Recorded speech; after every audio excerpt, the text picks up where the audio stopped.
भक्तों, चाहे कैसी भी परिस्थितियां क्यों ना हो, चैत्र मास की पावन चैत्र नवरात्रि के दिव्य अवसर पर यदि आप बहुत अधिक पूजा पाठ ना भी कर पाए तो भी एक छोटी सी गुप्त साधना अवश्य कर लें।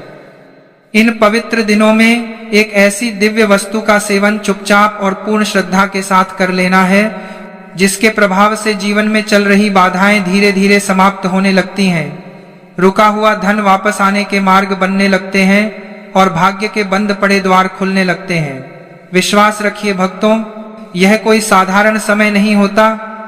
यह वह महापुण्यकारी अवसर है जो मनुष्य के जीवन में सुख, समृद्धि और सौभाग्य का नया अध्याय प्रारंभ करने की क्षमता रखता है। चैत्र नवरात्रि के 9 दिन और इसका रहस्यपूर्ण महत्व सदियों से सनातन परंपरा में पूजनीय माना गया है, क्योंकि इन दिनों आदिशक्ति मां भवानी और नवदुर्गा की कृपा विशेष रूप से प्राप्त होती है और जो साधक सच्चे मन, नियम और संयम के साथ इस व्रत को करते हैं उनके अटके हुए कार्य बनने लगते हैं। मानसिक अशांति दूर होती है, स्वास्थ्य में सुधार आता है और आर्थिक स्थिति में स्थिरता आती है। कहा जाता है कि नवरात्रि में उस विशेष पवित्र वस्तु का सेवन या उससे संबंधित प्रसाद ग्रहण करना अत्यंत शुभ होता है, क्योंकि वह शुद्धता, शक्ति और समृद्धि का प्रतीक मानी गई है। भक्तों, यह पर्व केवल उपवास का नहीं बल्कि आत्मशुद्धि और भाग्योदय का दिव्य अवसर है। इसलिए भक्तों, निवेदन है आपसे आज कि इस बेहद ही महत्वपूर्ण वीडियो को शुरू से लेकर अंत तक पूरा बिना भगाए देखिएगा। यकीन मानिए भक्तों, आज की यह वीडियो आपकी जिंदगी बदलने का सामर्थ्य रखती है। तो चलिए वीडियो में आगे बढ़ते हैं, लेकिन उससे पहले निवेदन है आपसे कि कमेंट बॉक्स में जय माता दी अवश्य ही लिख दें। शास्त्रों और पुराणों में स्पष्ट रूप से वर्णन मिलता है कि पावन चैत्र नवरात्रि पर जिस एक उक्त और दिव्य वस्तु के सेवन का विशेष महत्व बताया गया है वह है माता को अर्पित लौंग का जोड़ा और मखाना, जिसे हमारे धर्म ग्रंथों में अत्यंत पवित्र, ऊर्जादायी और जीवनदायिनी माना गया है। भक्तों, इन पावन दिनों में श्रद्धा और नियम के साथ माता को अर्पित लौंग और मखाने का प्रसाद सेवन करने से धन की कमी, कर्ज का बोझ और व्यापार से जुड़ी बाधाएं धीरे धीरे समाप्त होने लगती हैं और जीवन में स्थिरता और समृद्धि का मार्ग खुलने लगता है। यद्यपि नवरात्रि का व्रत सामान्यत फलाहार या निराहार रहकर किया जाता है, किंतु माता की पूजा में लौंग का जोड़ा अर्पित करना और प्रसाद रूप में ग्रहण करना शास्त्र सम्मत और अत्यंत पुण्यकारी माना गया है, जिससे दरिद्रता और नकारात्मकता का प्रभाव कम होता है। पुराणों की कथा के अनुसार आदि शक्ति के तेज और दिव्य ऊर्जा से ही संपूर्ण सृष्टि की उत्पत्ति हुई। इसी कारण इन 9 दिनों की आध्यात्मिक दृष्टि से अत्यंत पवित्र और विशेष फलदायी महिमा कही गई है। अब भक्तों, इस पावन व्रत की विधि भी जान लीजिए ताकि साधना पूर्ण फल दे सके।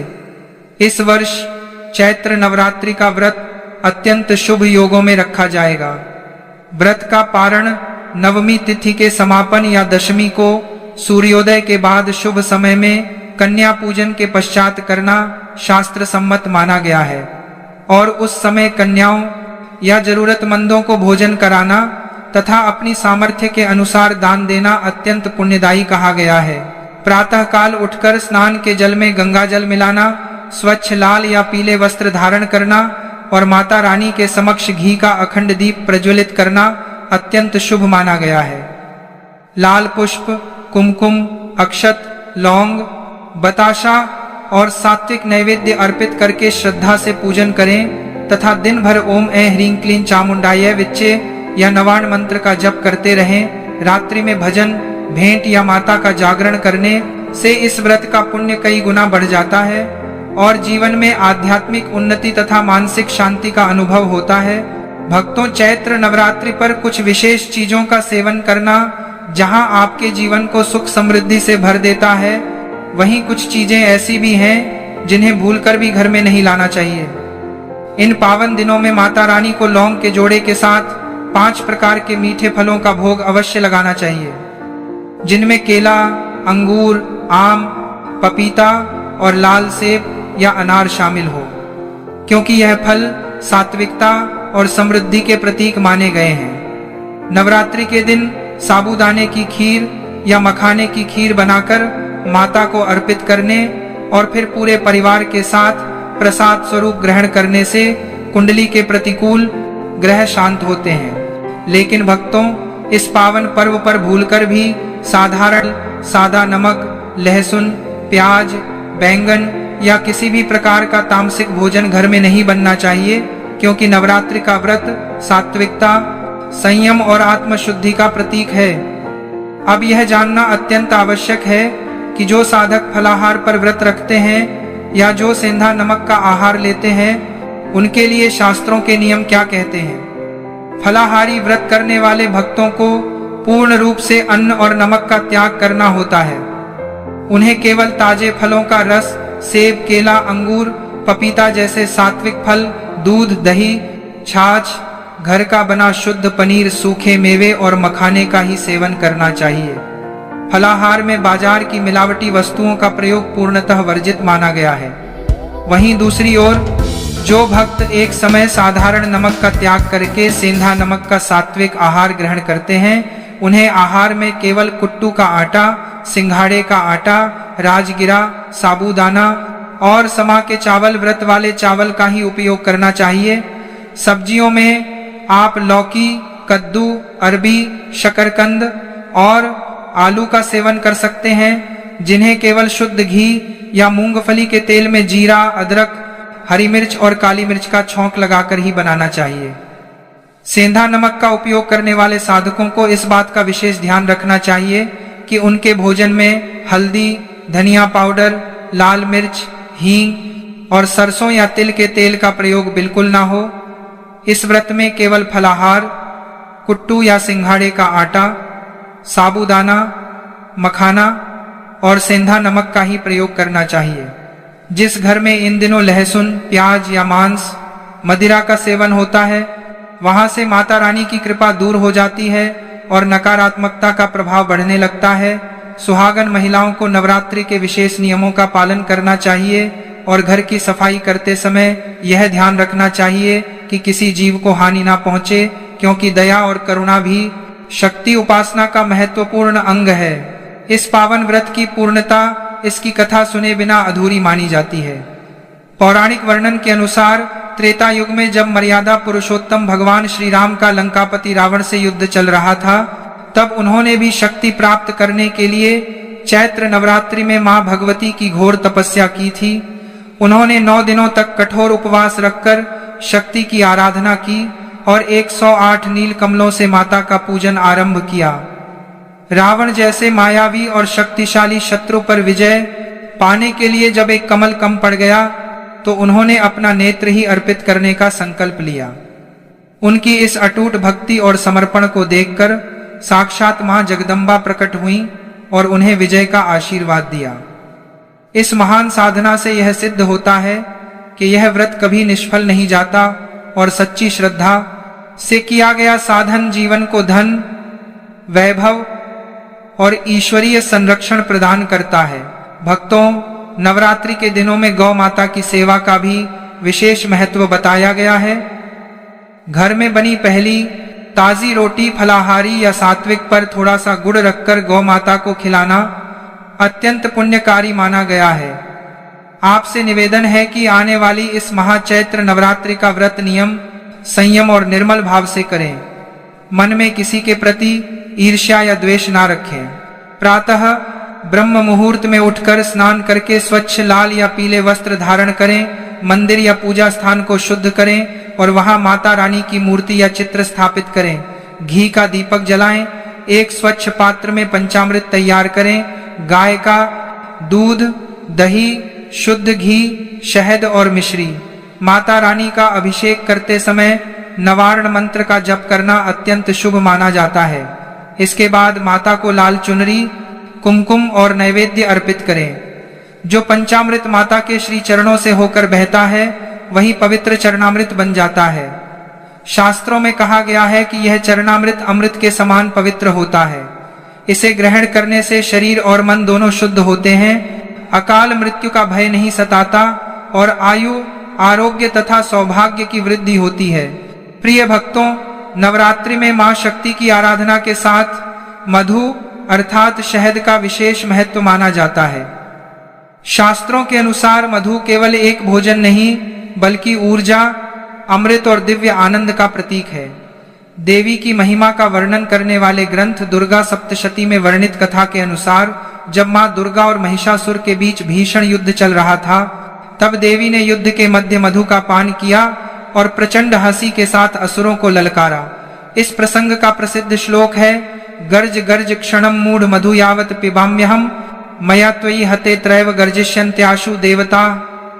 अर्थात देवी ने कहा कि हे मूर्ख महिषासुर, थोड़ी देर गर्जना कर ले जब तक मैं यह मधु पी रही हूं, क्योंकि तेरे मारे जाने के बाद देवता ही विजय की गर्जना करेंगे।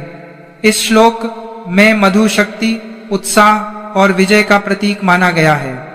इसी कारण कई परंपराओं में नवरात्रि के दौरान भक्त भी थोड़ी मात्रा में शहद ग्रहण करते हैं ताकि शरीर में ऊर्जा, मन में उत्साह और जीवन में मधुरता बनी रहे। धार्मिक मान्यता के अनुसार नवरात्रि में सुबह स्नान के बाद माता का स्मरण करके 1 चम्मच शुद्ध शहद सीधे ग्रहण किया जा सकता है या गुनगुने जल या पंचामृत में मिलाकर भी लिया जाता है, क्योंकि पंचामृत में दूध, दही, घी, शक्कर और शहद मिलाकर देवी मां को अर्पित किया जाता है और वही प्रसाद रूप में लिया जाता है। इस प्रकार शहद का सेवन केवल स्वास्थ्य के लिए ही नहीं बल्कि आध्यात्मिक रूप से भी देवी की कृपा, ऊर्जा और सकारात्मकता प्राप्त करने का प्रतीक माना जाता है। इसलिए आप संपूर्ण परिवार समेत इस नवरात्रि मधु का सेवन अवश्य करें। भक्तों, इन सभी पवित्र चीजों के साथ साथ चैत्र नवरात्रि के 9 दिनों में माता रानी के 9 अलग अलग स्वरूपों को उनका प्रिय भोग लगाना अत्यंत कल्याणकारी और शीघ्र फलदायी माना गया है। लेकिन यहाँ एक अत्यंत गुप्त और विशेष नियम है जिसे आपको कभी नहीं भूलना है। शास्त्रों के अनुसार आप माता को चाहे जो भी सात्विक भोग अर्पित करें, लेकिन हर दिन भोग लगाने के तुरंत बाद माता रानी को पूर्ण श्रद्धा के साथ एक मीठा पान अवश्य खिलाना है। जी हाँ भक्तों, बिना पान अर्पण किए माता का भोग पूर्ण नहीं माना जाता। पान माता को अत्यंत प्रिय है और इसे अर्पित करने से ही आपकी पूजा और साधना में पूर्णता आती है और देवी भगवती प्रसन्न होती हैं। चलिए अब विस्तार से जानते हैं कि चैत्र नवरात्रि के 9 दिनों में नवदुर्गा के किन स्वरूपों को कौन सा विशेष भोग लगाएं। पहला दिन मां शैलपुत्री। नवरात्रि के प्रथम दिन माता शैलपुत्री की आराधना होती है। इस दिन माता को शुद्ध गाय के देसी घी का भोग लगाना चाहिए। यह भोग लगाने से आरोग्य की प्राप्ति होती है और शरीर से हर प्रकार के रोग और व्याधियां दूर होती हैं। घी अर्पित करने के तुरंत बाद माता को एक पान अवश्य अर्पित करें। दूसरा दिन मां ब्रह्मचारिणी। दूसरे दिन मां ब्रह्मचारिणी की पूजा होती है। इस दिन माता को शक्कर, सफेद मिठाई या मिश्री का भोग लगाएं। इससे व्यक्ति को लंबी आयु का वरदान मिलता है, अकाल मृत्यु का भय दूर होता है और जीवन में मधुरता आती है। भोग के पश्चात श्रद्धा पूर्वक माता को पान का बीड़ा जरूर खिलाएं। तीसरा दिन मां चंद्रघंटा। तीसरे दिन मां चंद्रघंटा को दूध या दूध से बनी सामग्री जैसे सात्विक खीर या पेड़े का भोग लगाना अत्यंत शुभ माना जाता है। इससे मानसिक शांति मिलती है, मन का सारा डर निकल जाता है और जीवन के सभी दुख नष्ट हो जाते हैं। भोग अर्पित करने के बाद माता को प्रेम से पान खिलाना बिल्कुल ना भूलें। चौथा दिन मां कुष्मांडा। नवरात्रि के चौथे दिन मां कुष्मांडा की उपासना की जाती है। इस पावन दिन माता को मालपुए का भोग लगाना चाहिए। इससे बुद्धि का विकास होता है, निर्णय लेने की क्षमता बढ़ती है और रुके हुए कार्य गति पकड़ने लगते हैं। मालपुआ अर्पण करने के बाद माता के श्री चरणों में एक पान अवश्य रखें। पांचवां दिन मां स्कंदमाता। पांचवें दिन मां स्कंदमाता को केले का भोग विशेष रूप से लगाया जाता है। मान्यता है कि केले का भोग लगाने से परिवार में सुख शांति आती है, शारीरिक कष्ट दूर होते हैं और जो लोग संतान सुख से वंचित हैं उनकी गोद भर जाती है। भोग के तुरंत बाद माता को पान खिलाना अनिवार्य है। छठा दिन मां कात्यायनी। छठे दिन मां कात्यायनी की पूजा होती है। इस दिन माता को शुद्ध शहद का भोग लगाना चाहिए। शहद का भोग लगाने से व्यक्ति के आकर्षण प्रभाव में वृद्धि होती है, समाज में मान सम्मान मिलता है और विवाह में आ रही बाधाएं दूर होती हैं। माता को शहद अर्पित करने के 7वां दिन मां कालरात्रि। 7वें दिन मां कालरात्रि की आराधना होती है। इस दिन माता को गुड़ का भोग लगाना सबसे उत्तम माना गया है। गुड़ का भोग लगाने से आकस्मिक संकटों से रक्षा होती है, अकारण भय समाप्त होता है और गुप्त शत्रुओं का नाश होता है। इसके उपरांत माता को पान अर्पित करके अपनी प्रार्थना कहें। 8वां दिन मां महागौरी। 8वें दिन महाअष्टमी को मां महागौरी को नारियल का भोग लगाना चाहिए।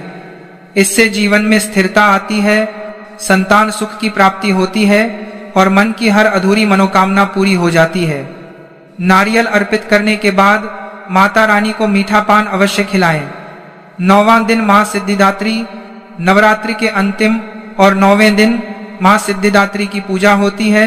इस दिन माता को हलवा, पूरी, काले चने और तिल का भोग लगाया जाता है। इससे जीवन में हर प्रकार की रिद्धि सिद्धि और अपार सफलता प्राप्त होती है। अपनी 9 दिन की पूजा और उपवास को पूर्णता देने के लिए अंत में माता को पान खिलाएं और क्षमा प्रार्थना करें। भक्तों, जब आप इन 9 दिनों में पूर्ण नियम, संयम और भक्ति भाव से यह विशेष भोग लगाते हैं और हर भोग के बाद नियम से माता रानी को पान खिलाते हैं तो मां जगदम्बा अत्यंत प्रसन्न होती हैं। उनकी कृपा से आपके जीवन के सभी कष्ट, दरिद्रता और दुर्भाग्य सदा के लिए मिट जाते हैं और घर में इस वर्ष की चैत्र नवरात्रि 2026 अपने साथ अत्यंत दुर्लभ और श्रेष्ठ योग लेकर आई है। यह दिन केवल व्रत या पूजा का ही नहीं बल्कि संयम, नियम और सही आचरण का भी दिन है। यदि इस पावन अवसर पर व्यक्ति लापरवाही करता है तो मां भवानी की कृपा उससे दूर हो सकती है और जीवन भर कष्टों का सामना करना पड़ सकता है। भक्तों, सबसे पहले यह जान लेना अत्यंत आवश्यक है कि शास्त्रों के अनुसार वे कौन सी 7 प्रकार की महिलाएं हैं जिन्हें गलती से भी चैत्र नवरात्रि का व्रत नहीं रखना चाहिए। सबसे पहली श्रेणी